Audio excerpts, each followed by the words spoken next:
Always a pleasure to lead with Larry. Thank you, Larry, and thank you so much to Joyce as well. Shabbat Shalom, everybody. And happy secular New Year. You're not into New Year's, Rick? You're into it? Okay, good. It's 2025. So I've come to realize that I feel about New Year's sort of how I feel about my birthday. Which is to say that I might say I don't care about it or that it's just another day, but then the time rolls around and actually I do care. And I do want to have plans, and I do want to text people Happy New Year, and I do want to text people I love you. And I actually do feel a difference. Call it the rabbi in me, but I sort of feel a spiritual distinction between one year and the other. And I feel it around Rosh Hashanah as well, but there is something to be said for marking time in our lives and giving ourselves the opportunity to reflect on the past year and imagine and hope for what could come in the year ahead. And I will take all the opportunities to hope that I can and all the opportunities for New Year's that I can. So, happy 2025. This year, I also feel a different, slight but perceptible change as the calendar moved from 2024 to 2025, which is that, wow, January 20th looks a lot closer from this side of the year than last, doesn't it? And it feels like we need to start talking about things a little bit differently. I found that after November, there were sort of two camps that I came across. The first was the camp of complete dejection. Everything they thought they believed in was broken, and now everything was on fire. I think this is the camp that feels better being armed with knowledge, so even if that knowledge is depressing or harsh, they would rather be the ones sounding the alarm than the ones surprised by it. The second camp was the camp of distance, sort of an overwhelming sense of numbness or needing to take space away from the constant political theorizing and judgment. This camp said, I can't talk about the new administration right now. I need to just be sad and depressed about it first and not engage. I actually do think that there is another third camp. I'm sure there's many actually other camps as well that I'm not naming, but I think there is another camp that is able or was able to be a little bit more curious and optimistic about what is to come. And I think I would have liked to imagine that I myself was in the curious camp. But if I'm being honest, I fell much more into the I don't want to think about it camp. But now it's 2025, and I think that has changed. And I think it's time to face what is to come. And not with numbness or a feeling that the world is on fire and that everything is going to be awful all of the time. I know for some people that's comforting, but that's not true for me. In the shift to 2025, I feel that something new needs to take over. Maybe it's the effect of recently seeing A Complete Unknown, the Bob Dylan movie. Or maybe it's a sense of urgency. But I feel we need something stronger to bind us together to face the future. So with this in mind, I want to take us into our parsha this week, one of the best parshiot in the Torah, Vayigash. We open with Joseph having just framed Benjamin as a thief and demanding that Benjamin stay with him in Egypt as a slave, much like Joseph himself was once sold into slavery by these very same brothers. Judah, speaking on behalf of all the brothers, begins pleading with Joseph. No, not Benjamin. He is our father's youngest and favorite child. We didn't even want to bring him here, but we did because you insisted, and because we are hungry and in need of food. Our father told us that if we return without Benjamin, he will surely die. Please, says Judah, take me instead, for I cannot bear to be the cause of my father's destruction. And it is this sacrifice from Judah that finally breaks Joseph and leads to him revealing himself. This care for both their brother and their father, this compassion that they didn't have with Joseph, but they do have now. It is this that allows Joseph to say, I am Joseph, the brother you sold to Egypt. Come close to me.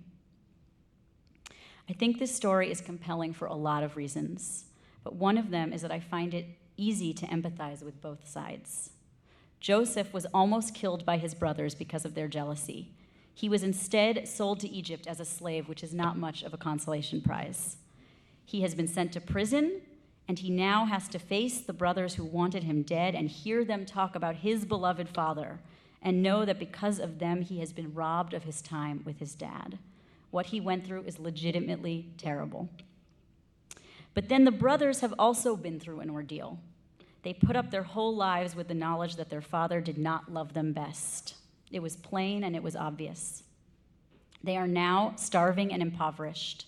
They are having to beg for their lives. They're being framed, and their father is old and sick, and if they don't return with Benjamin, they will know they have been responsible for his misery multiple times over and will now be responsible for his death, which is also pretty horrifying. So we see that each side has their own legitimate grievances, and they could easily stay locked in this pattern of brother versus brother and who has the upper hand forever. But then something breaks. Joseph doesn't lord it over them forever, even though he could, and even though we would probably understand if he did.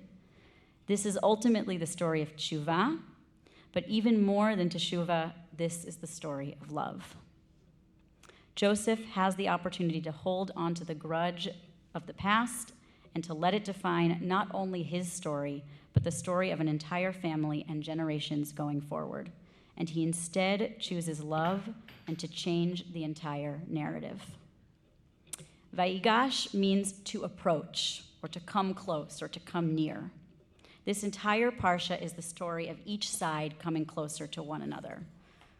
First, Judah approaching Joseph to beg for mercy. That's how the parsha starts. Vayigash Yehudah. Judah came close. And then Joseph requesting everybody else in the vicinity leave so that his brothers can come close to him. Gishu na li, like come closer to me, he says. And then ultimately, Jacob's whole family and Joseph's family meet in Egypt together. The brothers are sent home loaded up with new wealth, and they share with Jacob that his son Joseph, who he has believed dead all of these years, is in fact alive. Jacob's immediate thought is that he must see him, so he goes down to Egypt. But he doesn't actually get all the way to Joseph's throne.